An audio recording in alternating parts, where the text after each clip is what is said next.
जय गणेशाय नमः। नमस्कार भक्तों, नवंबर को भाद्रपद मास की गणेश चतुर्थी है। बहुत ही इंपॉर्टेंट वीडियो है, जानेंगे सब कुछ।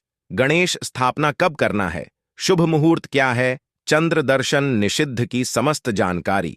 मैं आपको बता दूं कि सबसे जल्दी में जल्दी किसी को प्रसन्न करना हो तो गणेश जी को कर सकते हैं। जी हां, मैं काल्पनिक बातें नहीं बताता रहा। जैसे गणेश जी का मंत्र यदि सिद्ध करना हो किसी को तो 1 साल में सिद्ध हो जाता है। अब जैसे गणेश जी का बीज मंत्र है, उसको सिद्ध करना हो तो उसको 1 लाख बार जप करने पर सिद्ध हो जाता है। इतना सरल है गणेश जी की सिद्धि पाना, गणेश जी को प्रसन्न करना। भक्तों, यदि आपके लाइफ में कोई भी विघ्न बाधा है तो जैसे हम आपको इस वीडियो में आगे बताएंगे वैसे आप कीजिएगा। विघ्न बाधा की ऐसी तैसी हो जाएगी भक्तों, कितनी भी मनहूसियत से क्यों न घेरे हो। गणेश जी की उपासना शुरू कीजिए, मनहूसियत दुम दबाकर भाग उठेगी।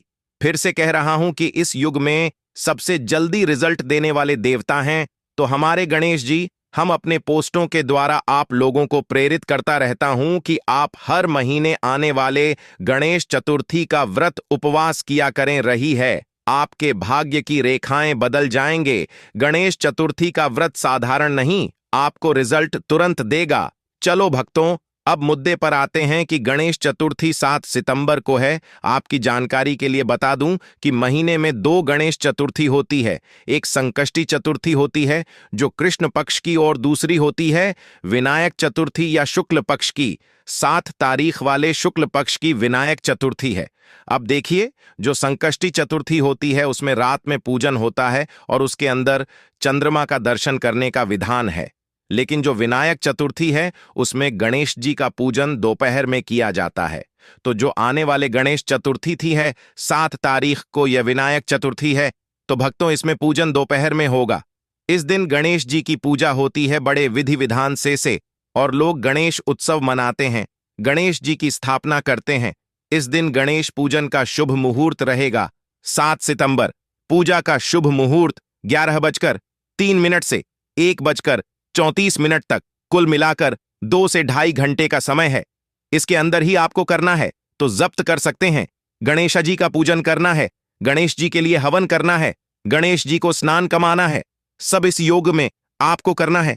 भक्तों, महाराष्ट्र के लिए पूजन का समय रहेगा सुबह 11 से 1:50 तक, राजस्थान में 11 से 1:40 तक, यूपी में 10:39 से 1:19 का, गुजरात में 11:23 से 1:52 तक, मध्य प्रदेश में 11:03 से 1:33 तक, बिहार में 10:32 से 1:02 तक। तो यह अवधि जहां भी हैं, पूरे भारत भर में यह 2.5 घंटे की अवधि है। इसके अंदर ही आपको पूजा पाठ करना है। इस दिन लोग गणेशोत्सव के निमित्त गणपति जी की मूर्ति घर ले आते हैं, उसका पूजन करते हैं, विधिवत स्थापना करते हैं। अब एक बात और जानकारी में दूंगा आपको कि आप मूर्ति पहले से घर में लाकर रख सकते हैं, लेकिन मूर्ति का मुख ढककर रखें। मुक्का खोलना है जब पूजन का समय है, और शुभ मुहूर्त तो 7 सितंबर को, उधर ही आपको मूर्ति का मुंह खोलना है। मूर्ति के पूजन और स्थापना इसी समय में आपको करना है। अब सबसे महत्वपूर्ण बात जो आप सभी को इस दिन करना ही है, जी यहां मैं जोर देकर कह रहा हूं, जो लोग यह वीडियो देख रहे हैं, यह सुन रहे हैं, उनको अपना मानकर कह रहा हूं। जी हां, अपना मानकर मैं कह रहा हूं, आप उस दिन गणेश जी को गुड़ मिश्रित जल से स्नान, जरूरती के पहले ही हो जाएगा तो उसको आप लेकर लेना और गुड़ मिश्रित जल से स्नान कराते रहना। लौटे की धार करके भी आप भगवान को गुड़ मिश्रित जल से स्नान करा सकते हैं। दूसरा काम आपको यह करना है कि दूर्वा के अग्रभाग को सिंदूर लगाकर गणेश को चढ़ाना है। जी हां भक्तों, कई लोग होते हैं ना डुबा उखाड़ लेते हैं और फिर गणेश जी को चढ़ाते, तो दूर्वा उखाड़ना नहीं है, दूर्वा का अग्रभाग समझते हैं आप लोग। दूर्वा के आगे का हिस्सा वो तोड़कर भगवान गणेश जी को अर्पित किया जाता है, और हो सके यदि आपसे संभव हो तो इसी दूर्वा के द्वारा आपको हवन करना है। हम लोग हवन सामग्री डालते हैं। हवन करते समय में तो आपको हवन सामग्री की जगह पर यह दूर्वा सिंदूर से लिपटा हुआ थोड़ा बहुत सिंदूर लगा लेना। दूर्वा में इसी को आहुति रूप में डालना है। 2 व्यक्ति हैं तो एक व्यक्ति घी डालें और एक व्यक्ति यह दुर्गा तोड़कर डालता जाए। और मंत्र क्या रहेगा? गर्म गणपतये नमः स्वाहा। इसे आप 21 बार, 51 बार या 108 बार कर सकते हैं। अब हवन कुंड नहीं हो तो एक बर्तन ले लीजिएगा और उसके अंदर गोबर के कंडे डाल लीजिए। जाएगा और इसमें लगना कुछ नहीं है, एक ही लगेगा। और दूसरा है दूरवा कर रहा है, यानी दूरवा के आगे का हिस्सा। बस नगरी में यही आपको चाहिए। इस दिन गणेश चतुर्थी है तो आपको ओम गम गणपतये नमः इस मंत्र का आपको खूब अधिक से अधिक जप करना है। ये जो समय दिया है शुभ मुहूर्त, इसमें तो झा करिए आप, बिल्कुल 1 सेकंड भी शुभ मुहूर्त का आपको गंवाना नहीं है। गर्म गणपतये नमः तो आप यह मंत्र तरह आप अपने घर में चलाकर छोड़ देना ना। यदि इतना भी कर ले आना तो यह आपका पूजन या का साधन, यह लाइफ चेंजिंग साधना हो जाएगा। गणेश जी के साधना बहुत ही शीघ्र फलित होती है, विश्वास कीजिए। और जो पहले मैंने प्रयोग बताया आपको गुड़ मिश्रित जल से करवाने का, भगवान को तो आप लोग गणेश चतुर्थी के दिन तो करना है, लेकिन मैं कहता हूं आप लोग इसे रोज करना। आपकी समस्त विघ्न बाधाओं का ऐसे ही नाश हो जाएगा। अन्य कोई प्रयत्न करने की आवश्यकता नहीं है और यह लाभ सभी को होगा। जो लोग करेंगे इसको स्त्रियां भी कर सकती हैं, पुरुष भी कर सकते हैं, कुंवारी कन्याएं भी कर सकती हैं, विवाहिता महिलाएं भी कर सकती हैं। जो भी करना चाहे वे इस प्रयोग को जरूर कर सकते हैं। आप भक्तों आते हैं चंद्र दर्शन के टॉपिक पर। चंद्र दर्शन 2 दिन निषिद्ध रहेगा, 6 और 7 सितंबर को बिल्कुल ध्यान रखिएगा, भूलिएगा नहीं। तारीख को चंदा मामा दोपहर के 3:01 से 8:16 तक आपको देखेंगे, लेकिन आप उनको मत देखना। 4 घंटे 48 मिनट आसमान पर रहेंगे। 6 तारीख को चंदा मामा, और आपको कितना भी बोलें कि बेटा इधर दे दे, लेकिन आप मत देखना चंदा मामा दूसरे दिन भी आएंगे। जी हां, 7 तारीख को भी चंद्र दर्शन निषिद्ध है। छाको तो निषिद्ध है, 7 तारीख को भी निषिद्ध है। चंदा मामा सुबह 9:30 से 8:45 तक आसमान पर रहेंगे, यानी भारत के लोग अन्य क्षेत्रों में भी देखें तो 15-20 मिनट का फर्क पड़ता है। तो रात्रि 9 बजे तक चंद्रमा के दर्शन होने की संभावना है। तो भक्तों, आप 9 बजे के बाद ही ऊपर देखना होगा, तो देखेगा तो समय में 6 तारीख को रात्रि 8:15 से 8:30 डाटा चंदा मामा आपको देखेंगे, और 7 तारीख को रात्रि 9 बजे तक चंदा मामा को देखेंगे। तो आप लोग सावधान रहना, चंद्रमा के दर्शन बिल्कुल मत करना। भगवान श्री कृष्ण पर स्यमंतक मणि की चोरी का आरोप लगा था।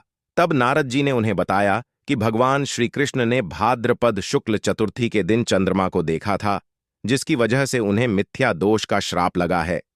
नारद जी ने भगवान श्री कृष्ण को आगे बतलाते हुए कहा कि भगवान गणेश ने चंद्रदेव को श्राप दिया था कि जो व्यक्ति भाद्र शुक्ल चतुर्थी के दौरान चंद्र के दर्शन करेगा वह में भी दोष से अभिशापित हो जाएगा और समाज में झूठे आरोप से कलंकित हो जाएगा। तब भगवान श्री कृष्ण ने पूछा नारद जी से कि मुझे क्या करना चाहिए। तब नारद जी के परामर्श पर भगवान श्री कृष्ण ने मिथ्या दोष से मुक्ति के लिए गणेश चतुर्थी के व्रत को किया और मिथ्या दोष से मुक्त हो गए हैं। यदि किसी को गलती से चंद्रमा दर्शन हो जाएं तो उनको एक माला इस मंत्र का जप करना है। इसकी एक माला यानी 108 बार आपको इस मंत्र का जप करना है, और हो सके तो आप सामने एक कटोरी में जल रखेगा और मंत्र उसमें देखकर जप लीजिए। फिर उस कटोरी में रखा हुआ जल आपको पी जाना है। भागवत में तक मरने की चोरी की कथा है, आप पढ़ लेना, इससे चंद्र दर्शन का दोष दूर हो जाता है। पाठक मरने के चोरी की कथा भी मैं इसी चैनल पर अपलोड कर दूंगा। सारे वीडियो में गणेश चतुर्थी के पहले ही अपलोड कर दूंगा, तो आप लोग इस चैनल के संपर्क में रहिएगा, देखते रहिए। का मणि के चोरी की कथा है, सभी को सुननी चाहिए। यह विशेष करके भाद्रपद वाले गणेश चतुर्थी पर जिन्होंने चंद्र दर्शन किया हो उनको तो सुनना ही है, जिन्होंने नहीं किया हो उनको भी यह समय मणि वाली कथाएं जरूर सुननी चाहिए। भक्तों, अपनी मनचाही इच्छा को पूरी करने के लिए गणेश चतुर्थी का दिन बहुत ही अच्छा माना जाता है। भाद्रपद माह की चतुर्थी तिथि पर सुबह स्नान करने के बाद गुड़। अब हम बात करते हैं तीसरी माह उपाय की। ये उपाय है ओम का उपाय।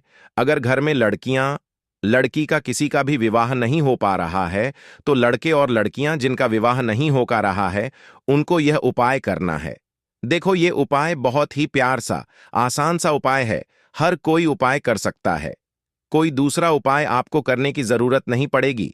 यदि आपका विवाह नहीं हो पा रहा है, विवाह में कोई भी आंच बढ़ जाती है, कोई यह विवाह होते होते बात बनते बनते बिगड़ जाती है, तो आपको ये उपाय करना है। देखो करना क्या है, समझना। आपको एक बेल पत्र लेना है, ठीक है। साथ में लेना है आबे के पत्र के अंदर जल, और साथ में लेना है आपको पीला चंदन, ठीक है। हरितालिका तीज के दिन जिनका भी विवाह नहीं हो पा रहा है या वैवाहिक जीवन में कोई भी अब नहीं रही है, तो उन्हें दूर करने के लिए आईपीओ पैर कर सकते हैं। देखो ये तीनों सामग्री लेकर के आपको भगवान शिव के मंदिर में जाना है। आप लंदन कौन सा लोग? पीला चंदन लोग, ठीक है। अब आपको क्या करना है? पीला। अब आपको क्या करना है? तांबे के पात्र से एक लोटा जल भगवान शिव के शिवलिंग पर आपको अर्पित कर देना है, ठीक है। बेलपत्र है, बेलपत्र की जो चिकनी वाली साइड है उसमें आपको पीला चंदन से उसे ऊपर वाली पट्टी पर आपको ओम लिखना है। जब आप ओम लिखोगे तो मां ही जवाब ओम लिखोगे। उसके बाद ओम गौरी शंकर नमः, ओम गौरी शंकर आय नमः, तुम गौरी शंकर आय नमः, इस मंत्र का 3 बार जप करना है। और तीनों बार में आपकी जो भी विषय कामना है वह बोल करके इस बेलपत्र को आपको भगवान शिव के शिवलिंग पर आपको अर्पित कर देना है। चिकेन वाला साइड नीचे होना चाहिए, उनका साहिब नीचे होना चाहिए। इस प्रकार से यह उपाय करना है। आपकी जो भी विशेष कामना है वह आपको वापस से बोलनी है, चाहे विवाह से जुड़ी हुई हो, चाहे दाम्पर के जीवन में खुशियां लाने हो, तो आप यूं पर कर सकते हैं। और यह ऊपर बहुत ही खास है, विशेषकर हरितालिका तीज पर ही किया जाता है।